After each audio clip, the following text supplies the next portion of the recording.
안녕하세요. 북치네의 서재입니다. 영화 흐르는 강물처럼은 미국 시카고대 영문과 교수였던 노먼 맥클레인의 자전적 소설을 원작으로 합니다. 영화의 시작에 깔리는 나레이션이 말해주듯 이 이야기는 언젠가 내가 준비가 되거든 우리 가족 이야기를 쓸 수 있겠지.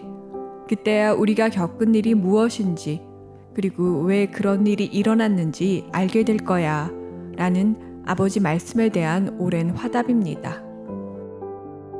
미국 몬태나주 미줄라 지역을 배경으로 장로교 목사 집안의 장남으로 성장한 자신의 삶과 가족 이야기를 담담하게 풀어낸 이 작품은 출간 당시 여러 출판사에서 거절당하는 수모를 겪게 됩니다. 결국 노먼이 한평생 몸담았던 시카고대 출판사에서 펴내게 되고 이유는 우리 모두가 아는 것처럼 소설과 영화 모두 고전의 반열에 오릅니다. 고전이란 시간을 거스르는 힘이 있는 작품을 말합니다. 영화화된 지 4반세기가 훌쩍 지난 이전 세기의 영화임에도 흐르는 강물처럼은 올드하지 않습니다. 이 영화는 정교한 플롯이나 감정의 격발, 영화사가 진전시킨 숱한 기술적 화려함 없이도 이야기의 힘과 자연의 풍광만으로 관객을 사로잡습니다. 오히려 자본의 산물인 영화가 지닌 세속성마저 잊게 해주는 오래된 시와도 같은 울림이 있습니다. 이 작품이 담아낸 영화적 시간은 한 인간의 삶 전체이며 따라서 유년의 풋풋함과 청춘의 치기, 사랑과 성공, 죽음과 이별과 같은 인생사가 고스란히 녹아 있습니다. 무엇보다 몬태나 지방의 아름다운 강에서 펼쳐지는 아버지와 두 아들의 플라이 낚시 장면은 우리를 숨먹게 합니다. 자연과 삶, 예술이 일치하는 경이로운 순간이기 때문입니다. 로버트 레드포드가 감독을 맡은 이 작품에서 우리는 그의 목소리를 나레이션으로 들을 수 있습니다. 80여 년의 긴 세월을 압축해서 들려주는 화자 노먼의 음성입니다. 영화 속 나레이션은 이야기의 흐름을 끊어놓고 상상력을 방해한다는 점에서 선호되지 않는 방식임에도 흐르는 강물처럼의 그것은 시간을 넘어서는 효과적인 장치이자 인물의 무게를 더해주는 역할을 합니다. 미줄라의 울창한 숲과 드넓은 강을 배경으로 3살 터울의 남동생 폴과 한없이 뛰어노는 어린 노먼의 모습은 그것만으로도 아름답습니다. 장로교 목사를 아버지로 둔 이들 가족에게 종교와 플라이 낚시 사이에는 명확한 구분이 없습니다. 아버지는 낚싯줄을 던지는 데에도 메트로놈에 맞추어서 10시와 2시 사이에 4박자로 이루어지는 절제와 균형을 강조합니다. 이러한 원칙은 자녀 교육으로 이어집니다. 아이들은 11살이 될 때까지 학교에 다니는 대신 아버지와 함께 읽고 쓰기만을 배웁니다. 부친이 주일 설교를 준비하는 동안 노먼은 곁에서 장문을 짓습니다. 그 쓰기의 핵심은 간결함입니다. 아이들은 아버지의 굿, 이제 놀아라 라는 말과 함께 밖으로 뛰어나가 저녁 식사 때까지 그 어떤 간섭도 없이 한없이 자유로울 수 있습니다. 이는 방임이 아니라 자연 속에 나타난 신의 질서를 스스로 터득해 하는 교육 방침입니다. 그리고 몬태나는 이러한 교육을 하기에 더없이 좋은 곳입니다.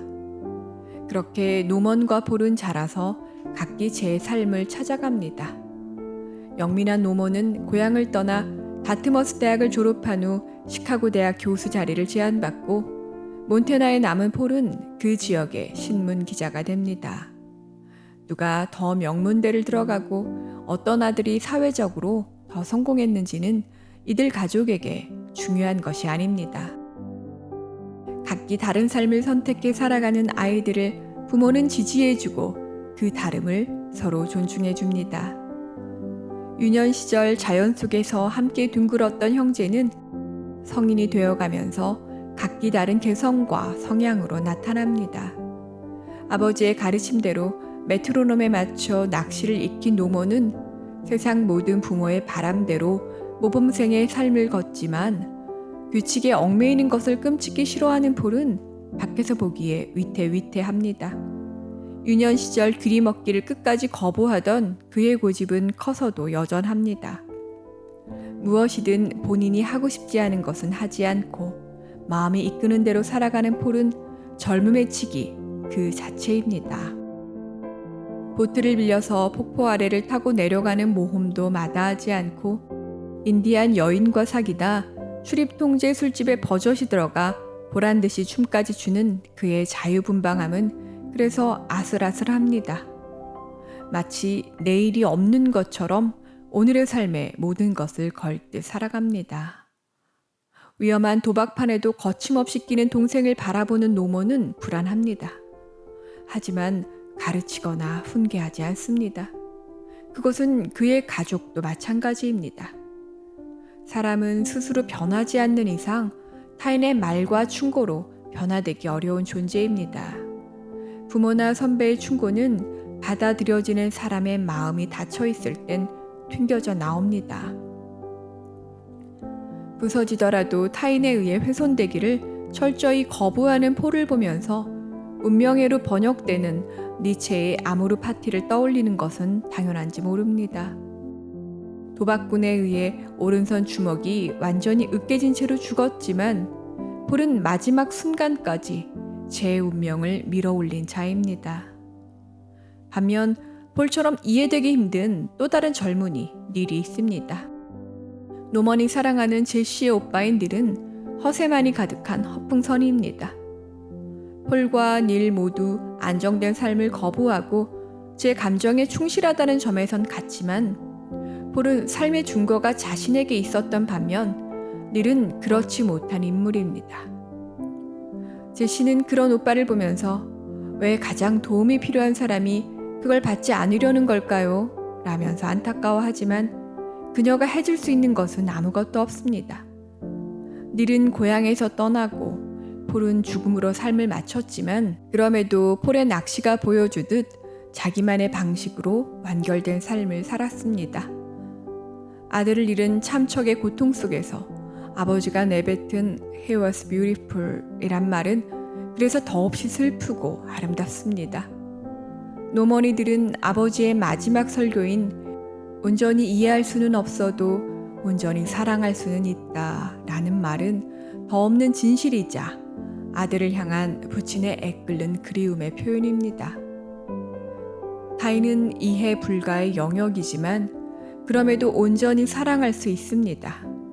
마치 모든 것을 감싸 안고 흘러가는 저 유장한 강물처럼 말입니다. 이 영화가 우리에게 감동 혹은 위안을 주는 것은 삶의 이러저러한 부침들 역시 그렇게 흘러가는 것임을 보여주어서는 아닐까요? 강물의 흐름에는 목적이 없습니다. 강물은 유순히 흘러가다가도 어느 여울목에서는 센 물살이 되었다 다시 잔잔해지기를 반복하면서 제 운명을 다하듯 바다로 향합니다.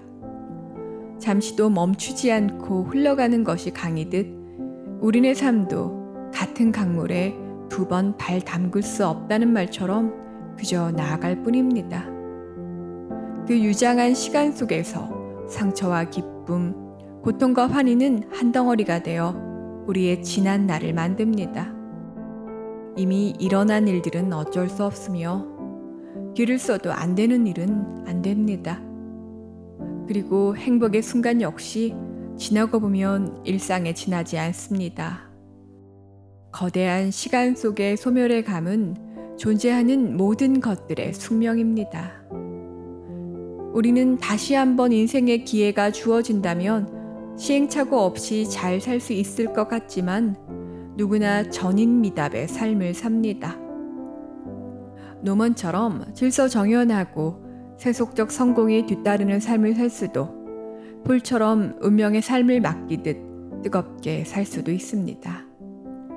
폴의 예상치 못한 죽음이 있기 전 마치 예술가도 같았던 그의 플라이 낚시 풍경은 눈부십니다. 하지만 먼 훗날 노먼의 고백처럼 인생은 예술품이 아니고 순간은 영원하지 않습니다. 마치 마지막이 될 것을 안 것처럼 사진을 찍어오라는 어머니의 부탁은 그래서 애잔합니다. 한 인생은 가고 그 자리에 가장 빛나는 한때를 담은 사진만이 남았습니다. 그 순간 폴은 지상의 모든 법칙에서 자유로워져서 공중에 초월해 서 있는 것 같은 아름다움으로 남아있는 이들에게 기억될 것입니다. 그의 죽음에는 납득할 만한 이유가 없습니다. 메트로놈의 삶을 맞추듯 균형과 조화, 절제 있는 일상을 영위해가는 부친에게 아들의 죽음은 이해 불가의 영역입니다. 그럼에도 아들의 죽음을 태연하게 받아들입니다. 그리고 시간이 흘러 사랑하는 모든 이들이 곁을 떠난 시간에 노먼은 홀로 미줄라의 강에서 낚싯줄을 들이웁니다. 그에게 낚시는 자연과의 하나됨이며 자신의 내면에 귀 기울이는 순간입니다. 노먼 가족의 플라이 낚시 장면이 아름다운 것은 잘하기 위한 것도 이기기 위한 것도 아닌 거대한 우주 속의 삶이 녹아드는 순간이기 때문입니다. 노년의 노먼은 스스로 이제 훌륭한 낚시꾼이 되기에는 너무 늙었다고 고백합니다. 하지만 어떠한 낚시꾼이냐 하는 것은 중요하지 않습니다. 이해는 못했지만 사랑했던 모든 이들을 떠나보내고 얼마 남지 않은 자신의 삶과 대면하는 노먼의 플라이 낚시 장면은 삶과 죽음, 세속과 종교, 인간과 자연이 한데 어우러지는 숙연한 시간입니다. 잠시도 같은 강물일 수 없는 그 흐름 앞에서 인간의 삶도 마찬가지입니다. 영화 속 대부분의 시간을 차지하는 노먼과 폴의 청춘이 눈부신 것은 그것이 한시적이기 때문입니다. 모든 지나간 것들은 아름답게 기억됩니다. 그리고 그 기억마저 소멸의 운명을 피해갈 수 없습니다. 그 필연적 사멸의 운명을 긍정하고 자신에게 주어진 시간을 충실하게 사는 것이야말로 우리가 행할 수 있는 아모르 파티일 것입니다. 감사합니다.